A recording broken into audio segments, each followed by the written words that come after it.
Cytokinesis is the final step of cell division, where the cytoplasm splits to create two separate daughter cells.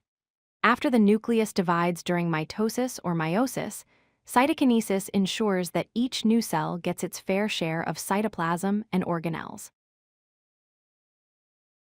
Cytokinesis is the physical process of dividing the cytoplasm and organelles between two daughter cells.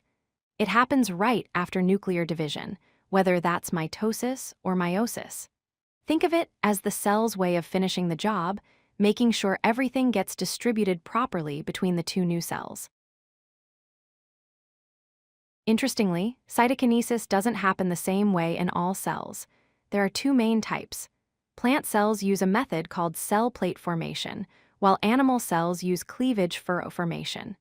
These differences exist because of the unique structures of plant and animal cells.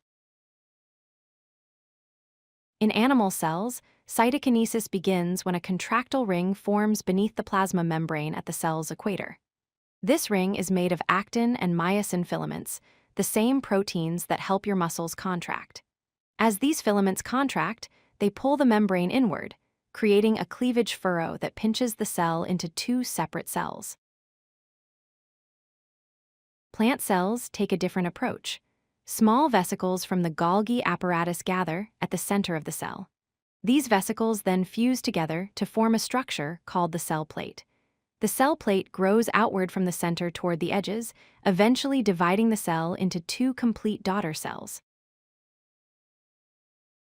You might be wondering why plant cells need a different method. The answer lies in their structure. Plant cells have a rigid cell wall surrounding their plasma membrane. This tough outer layer prevents a cleavage furrow from forming and pinching inward.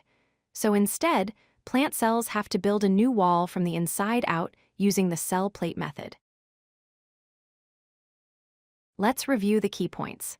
First, cytokinesis always follows nuclear division. Second, it ensures equal distribution of cytoplasm and organelles to both daughter cells.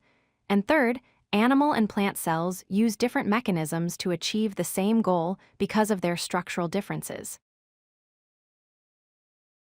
And that's cytokinesis. At the end of this process, you have two genetically identical daughter cells, each with its own nucleus, cytoplasm, and organelles. These cells are now ready to begin their own life cycles, growing and eventually dividing again to continue the cycle of life.